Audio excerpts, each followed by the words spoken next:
உத்தரப்பிரதேச மாநிலம் மகாராஜ்கண்ட் பகுதியை சேர்ந்த அனுராதா என்ற பெண் வந்து ஒரு ஹாஸ்பிட்டல்ல வேலை பார்க்குறாங்க.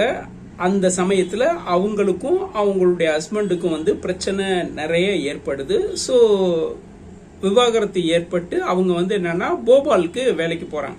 ஸோ அப்படி வந்து போபால் இடமாற்றம் பண்ணி போபாலுக்கு போறப்ப என்னன்னா அங்க வந்து பாத்தீங்கன்னா இந்த திருமண குழு இருப்பாங்க, இந்த திருமண ஏஜென்ட் இருப்பாங்கல்ல, திருமண ஏஜென்ட், அந்த உள்ளூர் திருமண ஏஜென்ட்டோட இவங்களுக்கு வந்து ஒரு டைப் ஏற்படுது. இவங்க எல்லாம் சேர்ந்து ஒரு குழுவை உருவாக்குறாங்க. ஃபர்ஸ்ட் ஒரு வாட்ஸ்அப் குழுவை ஏற்படுத்துறாங்க. இந்த வாட்ஸ்அப் குழுவை ஏற்படுத்தி வந்து இரண்டாவது திருமணம் செய்யணும்னு ஆசைப்படுறவங்க, அப்புறம் வந்து புதுசா மகளை தேடுறவங்க, அதை வந்து குறி வச்சு இவங்க ஒரு ஏஜென்ட், ஒரு டீம் உருவாக்கி, இது வந்து பெண்ணு, அம்மா, அப்பா அப்படின்னு சொல்லி எல்லாத்தையும் ஒரு டீம் உருவாக்கி வந்து என்னன்னா வலை வீசி வந்து அந்த ஒரு குரூப்ல வந்து போடுறாங்க. இப்படி பார்த்துட்டு வந்து பெண் தேட நினைப்பவர்கள் வந்து சரி இந்த பெண்ணு பார்க்கறதுக்கு கொஞ்சம் லட்சமா இருக்கா அப்படின்னு சொல்லி மூவ் பண்றாங்க. அவங்ககிட்ட எவ்வளவு அதிக அளவு மணியை சுருட்ட முடியுமோ, அதாவது சில பேருக்கு வந்து சார் எனக்கு கையில வந்து மணி அதிகமா இருக்கும், ஆனா வந்து என்னன்னா சில பேருக்கு ஜாதகம் இருக்காது, சில பேருக்கு வந்து பெண்ணு கிடைக்காது. சரி மணி இருக்கு, பெண்ணு இருந்தா ஓகே நம்மளே ஏதாவது பண்ணிக்கலாம் அப்படின்றவங்கள வந்து குறி வச்சு ஏஜென்ட் மூலமா வந்து மோசடி பண்ணி அந்த பெண் வந்து என்னன்னா தாலி கட்டுறாங்க. ஸோ தாலி கட்டின பின்பு என்னன்னா அப்படியே ஒரு வாரம் அவங்க வீட்டில் இருக்கிறது, அங்க என்னென்ன சுருட்ட முடியுமோ சுருட்டிட்டு எஸ்கேப் ஆகுது. இப்படி வந்து அவங்க வந்து பாத்தீங்கன்னா கடந்த 7 மாதங்கள்ல 25 மேரேஜ் வந்து முடிச்சிருக்காங்க. இது வந்து என்னன்னா ஒரு இடத்துலயும் வந்து என்னன்னா அவமானம் போகுதுன்னு சொல்லி போலீஸ்க்கே போகாம அப்படியே அமைதியா இருந்துறாங்க. ஆனா ஒருத்தவர் வந்து முதல் ஸ்டெப் எடுத்து வச்சிருக்காரு. அந்த முதல் ஸ்டெப் மூலமா தான் இந்த பிரச்சனையோட வடிவத்தை வந்து கண்டுபிடிச்சாங்க போலீஸ். ராஜஸ்தானை சேர்ந்த விஷ்ணு சர்மா வந்து ஒரு திருமண ஏஜென்ட் அப்ரோச் பண்றாரு. அவங்க வந்து பொண்ணு இருக்கு, நீங்க 2 லட்சம் கொடுங்க அப்படின்னு சொல்ல இவர் 2 லட்சம் கொடுக்குறாரு. ஸோ இந்த பொண்ணை வந்து அறிமுகப்படுத்துறாங்க. மே 20ஆம் தேதி மேரேஜ். கிட்டத்தட்ட பாத்தீங்கன்னா ஏப்ரல் 2 வரை வந்து இருந்திருக்காங்க. இருக்கிறத எல்லாத்தையும் சுருட்டிட்டு ஆள் எஸ்கேப் ஆகி இவர் வந்து மே 3ஆம் தேதி போலீஸ்ல கம்ப்ளைண்ட் கொடுத்திருக்காங்க.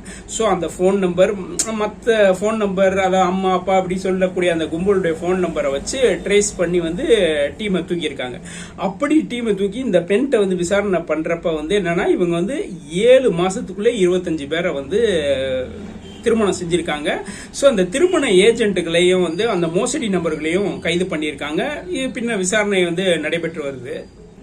கோவையை பூர்வீகமாக கொண்ட மடோனா இவங்க வந்து என்னன்னா காலப்போக்கில் நல்லா படிக்கிறாங்க. ஒரு ஸ்டேஜ்ல வந்து ஊட்டியை சேர்ந்த வனத்துறை அதிகாரியை வந்து 1993 வந்து கல்யாணம் பண்றாங்க. கல்யாணம் பண்ணி இவங்களுடைய வாழ்க்கை வந்து நல்லா போய்கிட்டு இருக்கு. ஸோ அவங்களுக்கு ஒரு பெண் குழந்தை. ஸோ இந்த பெண் குழந்தை வந்து படிச்சு கல்யாணம் பண்ணி ஒரு இடத்துல வந்து கல்யாணமும் பண்ணி கொடுத்துட்டாங்க. இவங்களுடைய ஹஸ்பண்ட் வந்து இறந்து போயிட்டாரு. ஸோ இவங்க வந்து தனிமையில இருக்காங்க. இந்த தனிமையில இருந்த பின்பு சரி 2வது திருமணம் வந்து பண்ணலாம் அப்படின்னு முடிவெடுக்கிறாங்க. முடிவெடுத்த பின்னாடி இவங்க வந்து மேட்ரிமோனியல்ல பதிகிறாங்க 2வது திருமணத்துக்கு. சோ அப்படி பதிஞ்ச பின்னாடி 2014ஆம் ஆண்டு திருவள்ளூரை சேர்ந்த ஓய்வு பெற்ற ராணுவ அதிகாரியை வந்து மேரேஜ் பண்றாங்க. அவர் வந்து என்னன்னா முதல் மனைவியை பிரிஞ்சு வாழ்றாரு. சோ இவங்க 2 பேரும் மேரேஜ் பண்றாங்க. கொஞ்ச நாள் இருக்காங்க. இவங்களுக்குள்ள வந்து பிரச்சனை ஏற்படுது. சோ இவரை வந்து டைவர்ஸ் பண்ணிட்டு இன்னொரு தடவை திருமண தகவல் மையத்துல பதிவு பண்றாங்க. இந்த நேரத்துல வந்து தாம்பரம் ஆதரூரை சேர்ந்த வனத்தையன், அவர் வந்து சுகாதாரத்துறை அதிகாரி வனத்தையன். இவர் வந்து என்னன்னா ஒரு விளம்பரம் கொடுக்கிறாரு. எனக்கு வந்து என்னுடைய முதல் மனைவி இறந்துட்டாரு, 2வது மணமகள் தேவை அப்படின்ற மாதிரி இந்த இதை பார்த்து இவங்க வந்து அப்ரோச் பண்றாங்க. ஸோ இவங்க என்னன்னா இந்த லேடி என்னன்னா இந்த 2வது திருமணத்தை மறைச்சிட்டாங்க.